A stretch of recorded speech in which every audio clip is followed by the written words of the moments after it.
Então, gente, vamos começar aqui a gravação da aula.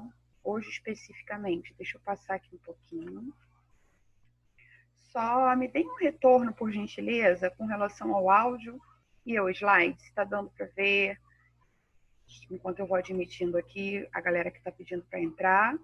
Hein, gente? Pode me dar esse retorno, por gentileza? Alguém aí? Alguém me traz esse retorno, se está conseguindo ver o slide, se está me ouvindo bem. Dá para ver, professora. Dá para ver? Obrigada. Porque às vezes às vezes falha, né? Pode acontecer de falhar, tá? Então, olha só, a gente vinha em uma linha de probabilidade, estatística, né? Eu ia abordar essa semana, dar continuidade, né? Falar um pouquinho de matemática financeira. Só que, como eu havia dito, eu vou escolhendo os títulos por ordem de importância, né? E nós já falamos um pouquinho sobre geometria plana, e hoje, especificamente, nós vamos retomar, né, para ficar um pouco diferenciado, porque ficar nessa linha de probabilidade estatística por muito tempo acaba ficando chato, né? E confesso que, embora seja um assunto que os alunos gostem muito pela facilidade, ficar trabalhando com ele muito tempo se torna algo não prazeroso, né? Então, mudar um pouquinho para a parte de geometria, né, tanto plana quanto espacial. É claro que a espacial a gente ainda não abordou. Claro que a gente abordou em sala, na resolução de exercícios, mas definições especificamente ainda não, tá? Já falamos da geometria plana. Começa esse slide com uma figura que eu gosto muito, que é a clepsidra. Tá aqui, ó, para quem curte, quem já estudou, até no ensino fundamental, relógios antigos, né, relógio de sol. A clepsidra aí é um relógio de água, né? Na verdade, é um antigo instrumento, né, construído por dois cones, e tem um líquido. É um relógio de água, né? Para quem curte a questão do relógio, de estudos de relógio, eu gosto muito, porque remetem a algo, figuras espaciais, né? A parte de geometria. Então, eu curto muito. Mas só uma curiosidade, porque é algo que poucas pessoas abordam e sabem, né? Parece a ampulheta, né? Aquele medidor de tempo também, sendo que a ampulheta tem uma areia, né? E essa clepsidra, no lugar da areia, tem uma água, mas a função é basicamente a mesma, tá? Então, para medir tempo. Então, nós vamos aí relembrar alguns tópicos da geometria plana. Por quê? Qual é o motivo disso? Para a gente abordar a geometria espacial de uma forma mais concisa, tá? De uma forma mais segura. Muitos dos elementos daquilo que a gente aplica na geometria plana se aplicam na espacial, tá? Então, eu vou sumir aqui por enquanto para poder passar o slide com mais tranquilidade, porque falando eu tenho alguns tiques nervosos, e isso sou um pouco estranho, tá?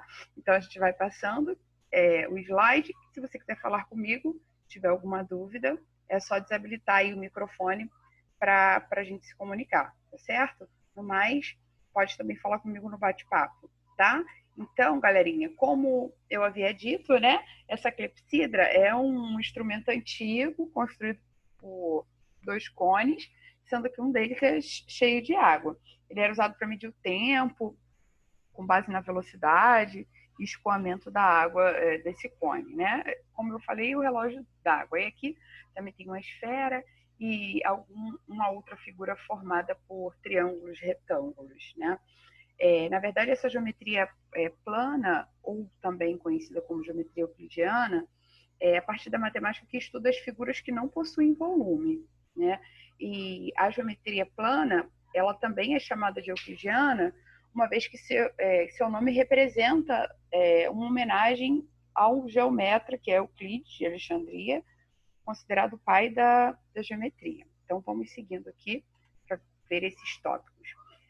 Nesse primeiro slide, a gente tem um resumo das áreas com relação às figuras, tá? Caso vocês não tenham, podem tentar, porque é importante.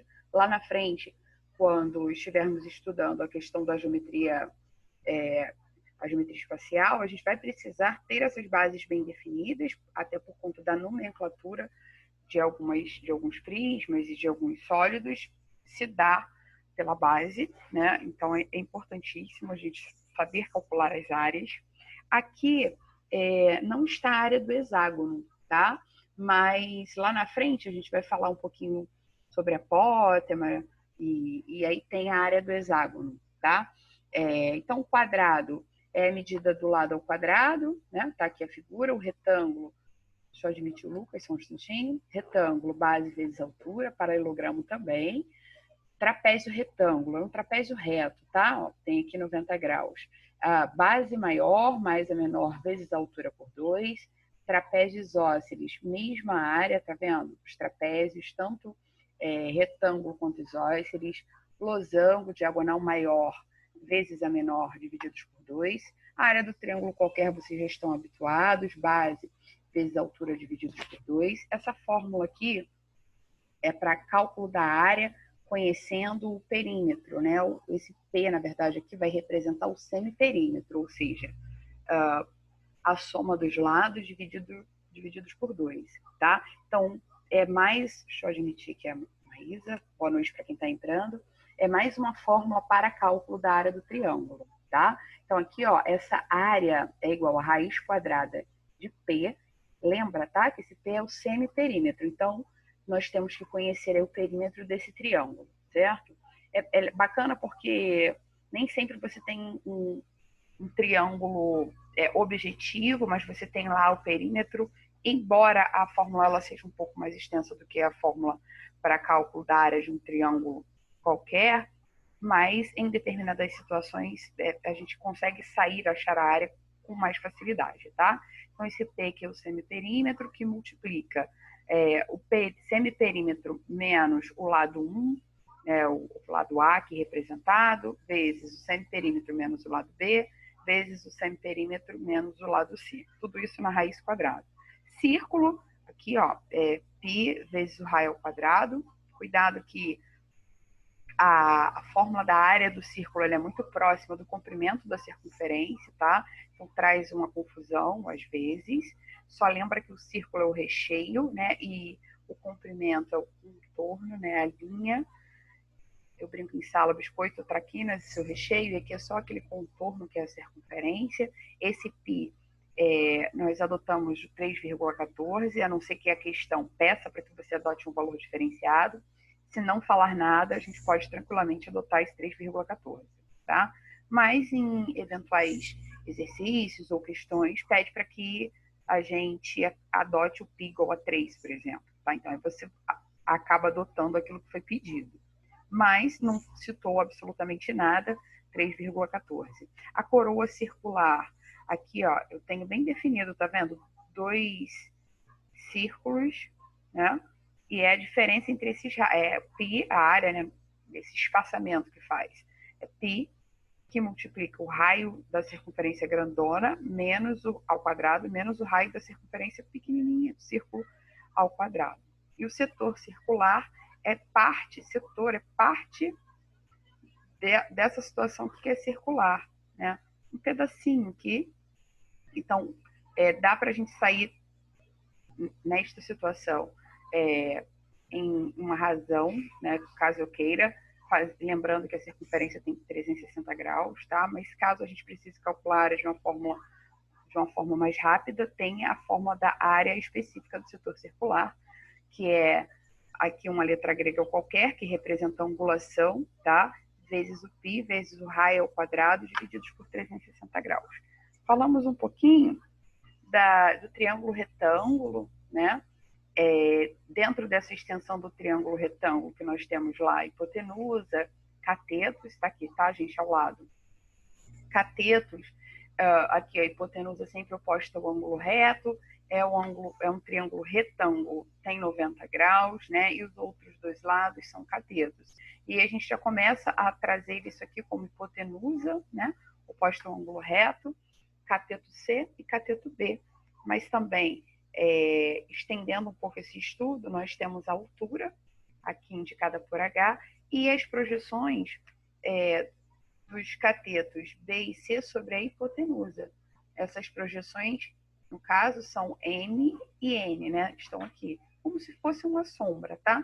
Se eu tivesse um sol aqui e esse sol projetasse uma sombra desse cateto B ou do cateto C, seria aqui o N, ou o N do cateto B. Quando eu falo de sombra, galera, eu não estou dizendo que tem a mesma medida, tá? Não tem a mesma medida. São medidas diferentes. São apenas projeções.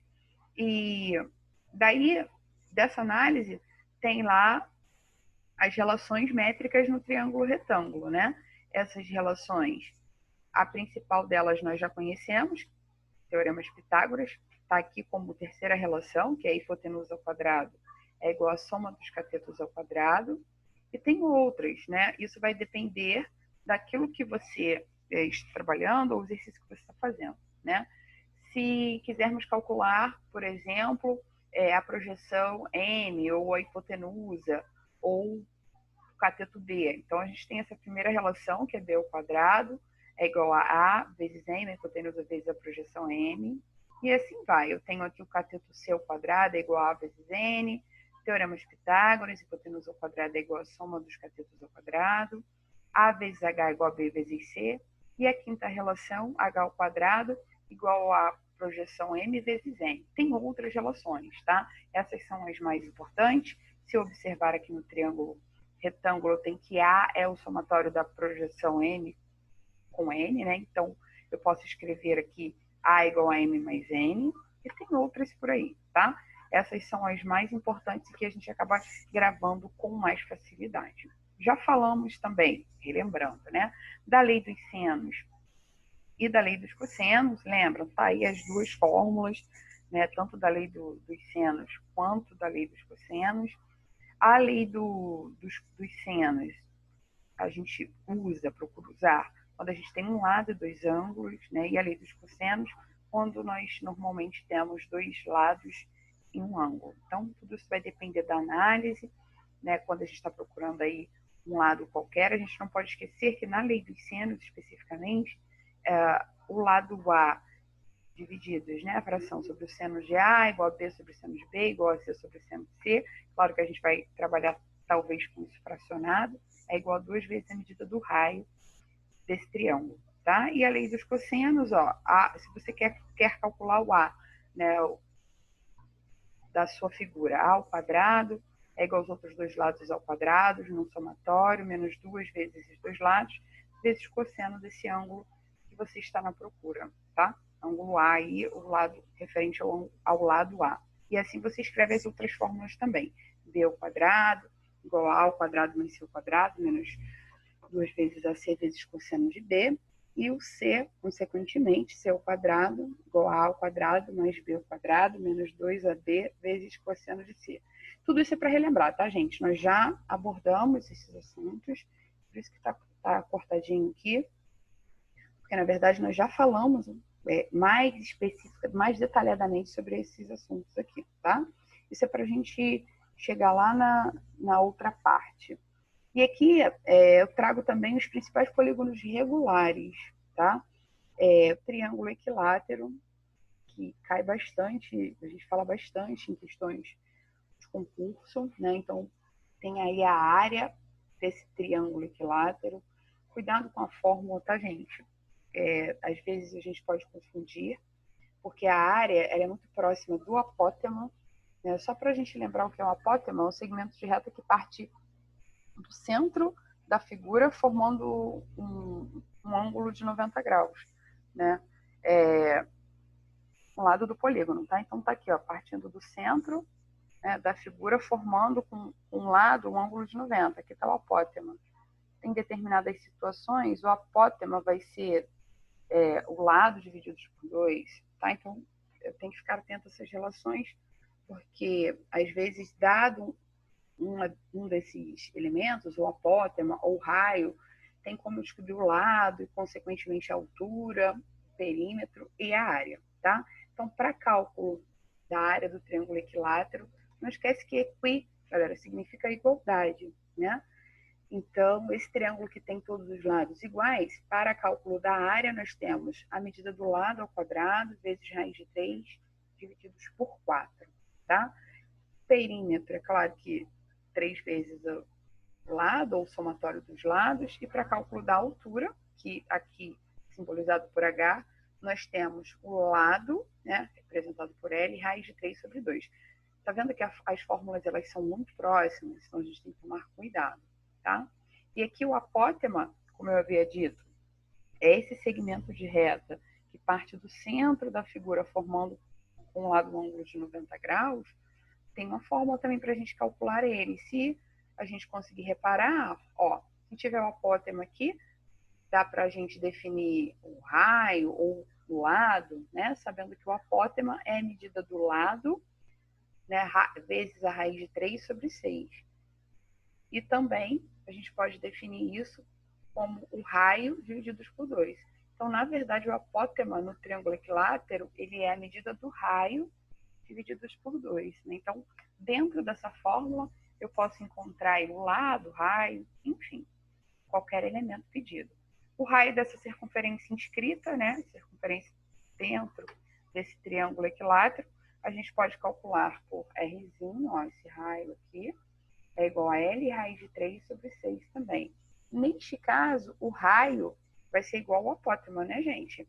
Aqui, ó, apótema e raio dessa circunferência inscrita, ou seja, dentro, né, desse triângulo equilátero. E o raio da circunferência circunscrita, ou seja, da circunferência que está aqui, ó, do lado de fora, né, desse triângulo equilátero. Nós temos aí para cálculo também, que no caso chamamos aqui de Rzão, igual lá ao centro, a extremidade aqui, né, Rzão é igual ao lado, a medida do lado, vezes a raiz de 3 sobre 3. Então, reparem que todas as fórmulas, elas são muito próximas, né? Então, a gente tem que tomar cuidado para não fazer confusão.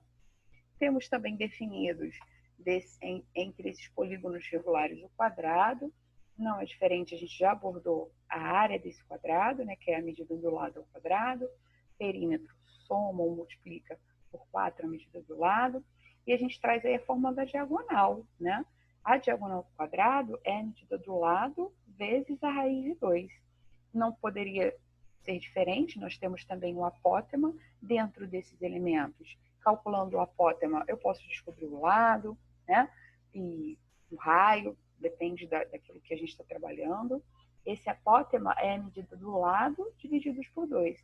Dá para a gente verificar bem isso na figura, né? Ó, o apótema é igual a esta medida aqui, divididos por 2. É exatamente a metade da medida do lado, né? Eu tenho também o raio dessa circunferência inscrita, ou seja, a circunferência que está dentro do quadrado. A gente também pode tirar essa razão, esse Rzinho, né? É igual à medida do lado divididos por 2. São coisas que a gente consegue observar fazendo análise visual. Outras já fica um pouco mais difícil, dependendo da figura e da situação, e aí a fórmula vem agregar, tá? E o raio da circunferência circunscrita, que é a grandona, tá aqui, ó, é o Rzão, tá? É o Rzão, né? Ó, Rzão é a diagonal, né? Toda essa diagonal aqui desse quadrado divididos por 2. Ou L raiz de 2 sobre 2. Lembra que a diagonal a gente pode calcular por L raiz de 2. Aqui só está feita a substituição na fórmula, certo? E o hexágono regular também, que é um polígono bastante usado em concurso, hexágono e triângulo equilátero. Tem o cálculo da área, lembra que naquele retângulo anterior lá, aqui, deixa eu voltar aqui, não tinha, né, ó, aqui, não tinha a fórmula do hexágono regular, então anotem aí para que vocês consigam fazer, ou print a tela, para que vocês consigam fazer a organização de estudos de vocês, tá? Então, a gente consegue calcular, através da fórmula, a área é igual a 6L ao quadrado, raiz de 3 sobre 4. É claro que se você simplificar, galera, o 6 com 4, você obtém 3, que multiplica o lado ao quadrado, raiz de 3 sobre 2, né? Simplificando 6 e 4 por 2, tá? Então, toma cuidado aí, por conta da simplificação. Eu, particularmente, uso essa simplificadinha por conta de, na hora de multiplicar e dividir se tornar um pouco mais fácil. O perímetro somou lá os lados, como é um hexágono, eu tenho 6 lados, podemos calcular também pela multiplicação por 6 do lado. E o apótema, né, é a medida do lado, raiz de 3 sobre 2. Da mesma forma, nós estamos falando aqui desses polígonos inscritos e circunscritos na circunferência, por isso eu tenho o raio dessa circunferência inscrita, ou seja, dentro desse hexágono regular, né, eu tenho uma fórmula para calcular esse Rzinho, que é L raiz de 3 sobre 2. Cuidado que as fórmulas são muito próximas, tanto para a área quanto para determinar esse Rzinho. E dentro dessa fórmula eu posso pedir, por exemplo, encontrar o lado, o raio. Dado o raio, eu posso encontrar o lado e vice-versa. Tá? E o raio da circunferência circunscrita, ou seja, dessa grandona, é igual à medida do lado. A gente consegue verificar bem isso aqui, né? Na figura, ó. E a medida exata do lado, certo? Então vamos lá, falar um pouquinho sobre prismas. Vou tentar ligar aqui a câmera, porque eu tenho, na verdade, um prisma que não sei se vai dar exatamente para que vocês visualizem, mas a gente tenta, né? Aqui talvez fique um pouquinho mais fácil de vocês entenderem. Deixa eu ver aqui. Opa. Aqui, tá vendo? Tá bem no meu rosto. Eu tenho aqui, ó, esse prismazinho, ó. Ele é transparente, então às vezes na câmera não vai ficar legal por conta da iluminação, tá? Mas eu tenho vários prismas aqui, né? Depois a gente vai definir cada um deles. É claro que primeiro a gente traz o conceito de prisma, depois a gente vai partir lá para as formas, como é que a gente faz o cálculo, mas o ideal é que você entenda como é a estrutura desse prisma, né, que na verdade são sólidos geométricos, que fazem parte dos estudos de geometria espacial, e na verdade eles têm bases paralelas, né? As suas bases, elas são aqui, ó, paralelas, tá vendo? Se elas são paralelas, consequentemente, ó, elas são bases regulares congruentes, tá vendo? Elas são iguais, né? Ó, e de acordo com essas bases é que serão feitas as nomenclaturas, tá? Os nomes desses polígonos vão se dar de acordo com a base. Aqui eu tenho um hexágono, né, na mão, verdinho, tá? Então, esse prisma é um prisma hexagonal.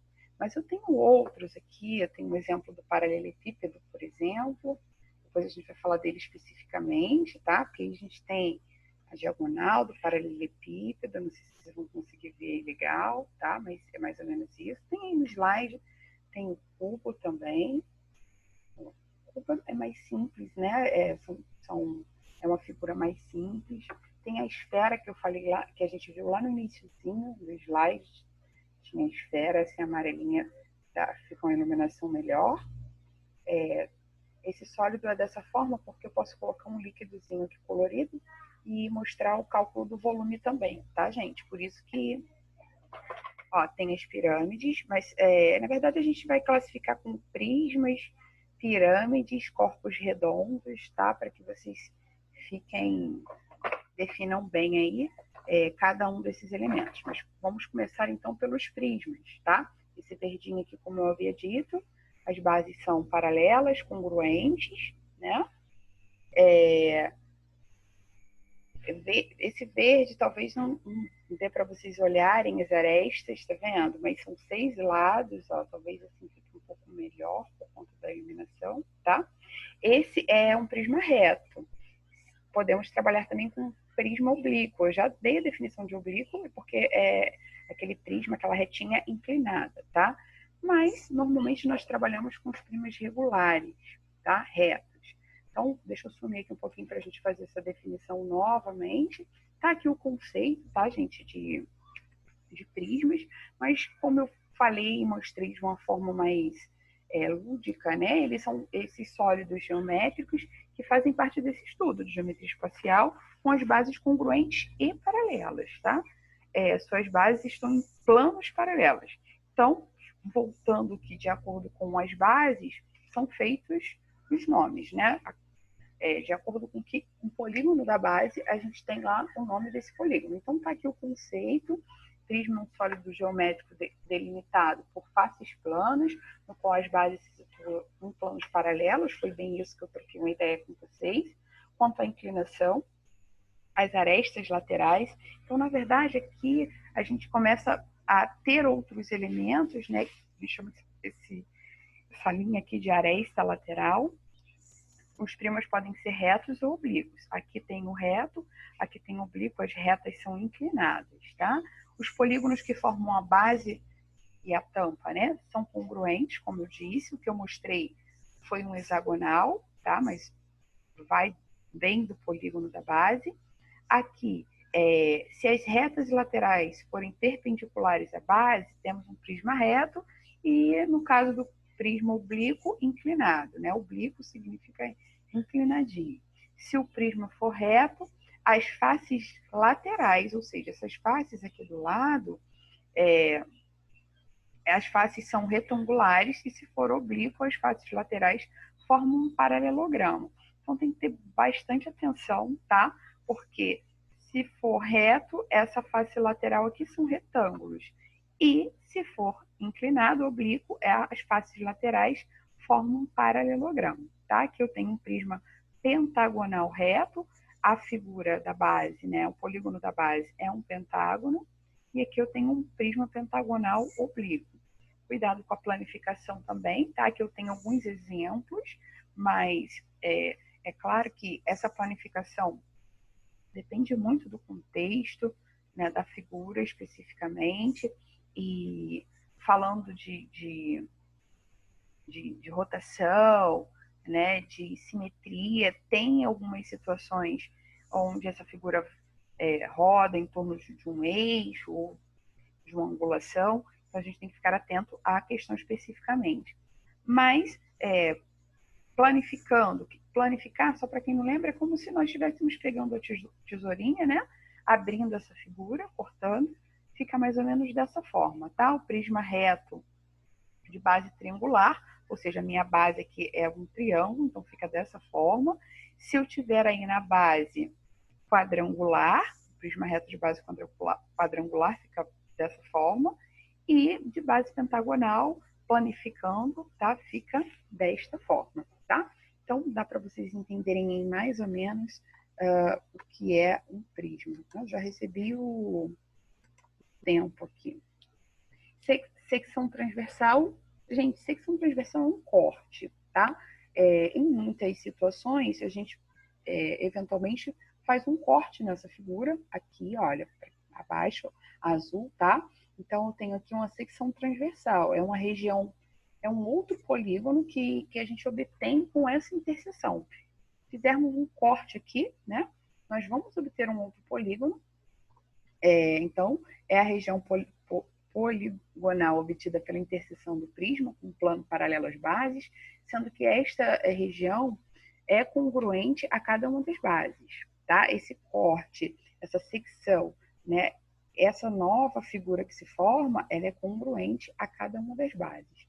Prisma regular, a gente já falou um pouquinho, mostrei aqui, que é uma região obtida pela interseção dos prismas, com o plano, e as bases dessa região são congruentes, tanto aqui quanto aqui, tá? Em outras palavras, a base do polígono é regular, né? A base é um polígono regular. Então, nós temos polígonos regulares. Para quem não lembra, o polígono regular é que tem lá os lados com a mesma medida. Para a gente calcular a área da base de um prisma, como é que a gente vai proceder? Eu não coloquei aqui especificamente a fórmula, embora a gente tenha, tá? Mas é bom você tentarem entender.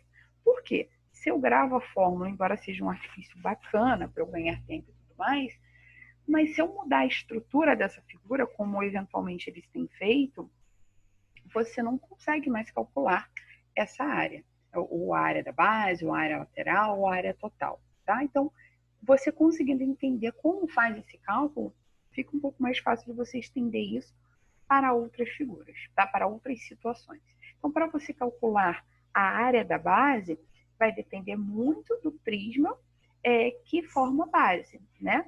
As faces que aparecem com maior frequência nos concursos são as triangulares, por isso que nós estudamos aqui triângulo equilátero, né? Porque são realmente faces que aparecem com muita frequência, quadrangulares e as hexagonais, do prisma que eu mostrei aqui para vocês, tá? Então, vai depender do que está na base. Para você calcular essa base, se for um triângulo, você terá que calcular a área do triângulo. Se for quadrangular, a área do quadrado. Se for hexagonal, a área do hexágono. Tá? E para calcular a área lateral, né, essa área aqui do lado desse meu polígono. Então, essa área é a soma de todas as áreas das faces laterais do prisma. Se você for observar, normalmente, ó, se o prisma for regular, todas as faces laterais têm a mesma área, são todas iguais, né? Então, basta calcular uma dessas áreas, ou seja, eu vou calcular a área dessa figura aqui e multiplicar pelo número de faces, tá?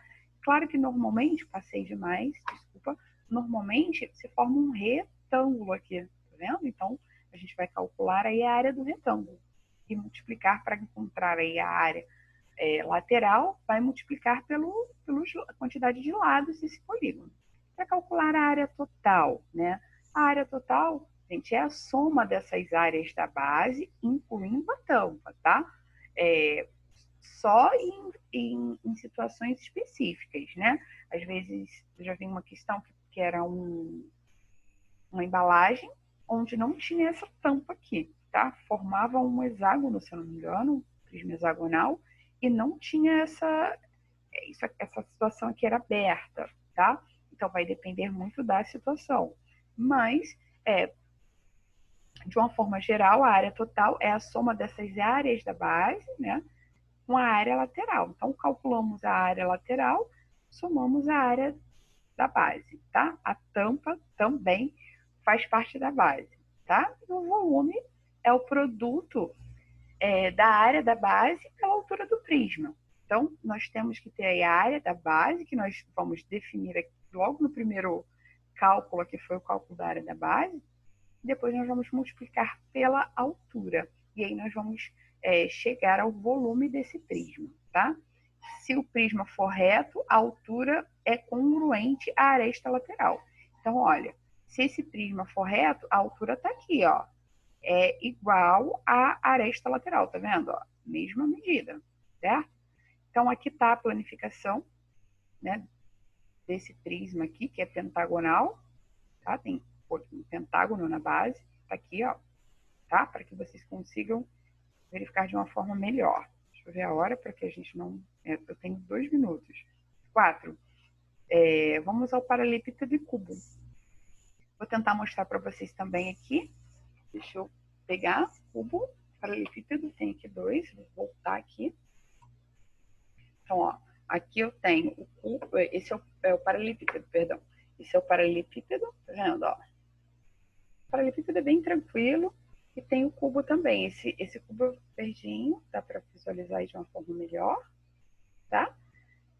Aí, ó, tem lá o conceito de paralelepípedo, que é um prisma que possui em suas bases um paralelogramo. Então, aqui, ó, na minha base eu tenho paralelogramos, né, paralelogramos, sendo que o paralelepípedo é configurado pela reunião de 6 paralelogramos que o constituem, né? Então, tenho 6 paralelogramos, tá?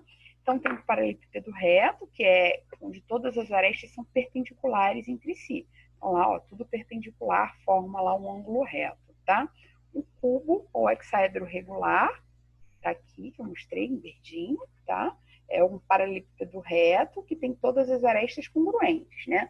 É um caso específico do paralelepípedo.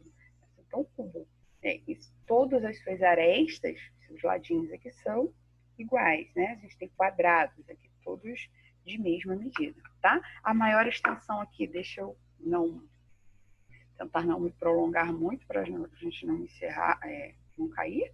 Tá vendo? A diagonal é a maior extensão desse paralelepípedo, tá vendo? Coloquei a canetinha em azul aqui. Tem fórmula para a gente calcular essa diagonal, tá?